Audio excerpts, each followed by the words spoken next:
Hi everyone, Cindy Squirrel here. Well, I was gone for 5 days. I took a 12-hour bus trip down to see my parents, and I stayed with my parents. Gosh, I haven't stayed with my parents. I don't know how long. I always stay with my kids, but I thought I better check up on my parents and see how everything's doing. And you know, in 5 days living with them, I got a good indication. My dad will be 90, my mom's 82, and yeah. Anyways, it was a good visit, but I'm tired. 12-hour bus trip home yesterday. I got home at midnight.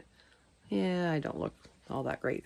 But I had my garlic pulled 2 weeks ago. So today, what I'm doing is I'm just cutting them. And if there's no green in that, once you snip it off, then they're fully cured.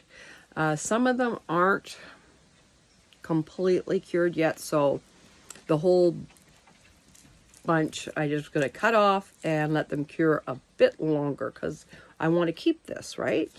And I'm going to keep the biggest cloves, biggest cloves for next year's seed. But this is how I cured them. I have no idea. I didn't have a rack made or anything. It sort of caught me by surprise of when I picked them. So I improvised. Bob wasn't home, so I improvised. So we have this porch here, which has 2 doorways.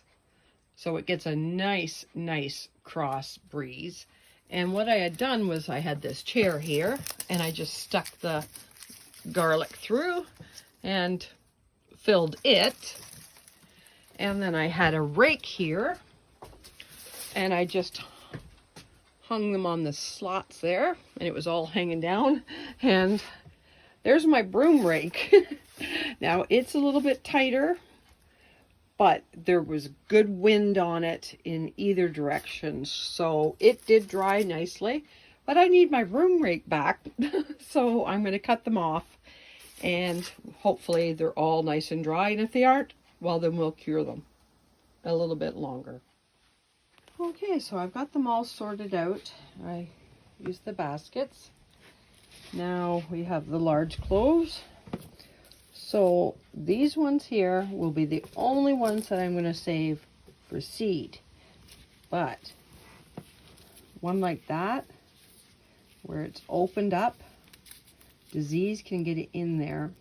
So what I'm going to do with this one is peel it, peel the cloves right down, and then I throw the cloves into a ziplock baggie, and all winter long, if I just need one little clove of garlic, I just hawk it out of the ziplock baggie.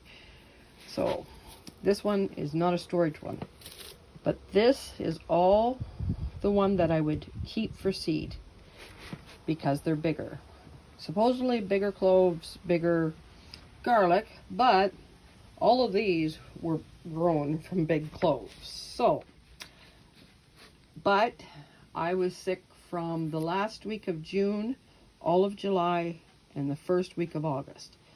So my garden didn't get weeded and it didn't get watered. So this variation of sizes could be my fault. And I planted these last fall on October 24th.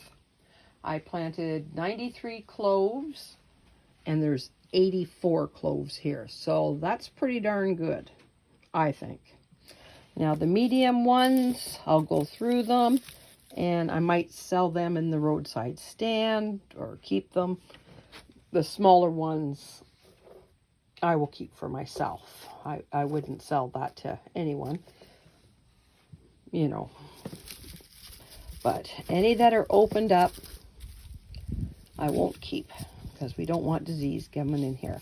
I'm going to let them dry maybe another week in these baskets out here. You can see the wind blowing through here, like there's still air movement around them. I might toss them around, change their positions and that. But try to be careful with them. Don't be thumping and banging them, bruising them up if you're going to keep them to store. Anywho, there's my garlic harvest. I'm happy.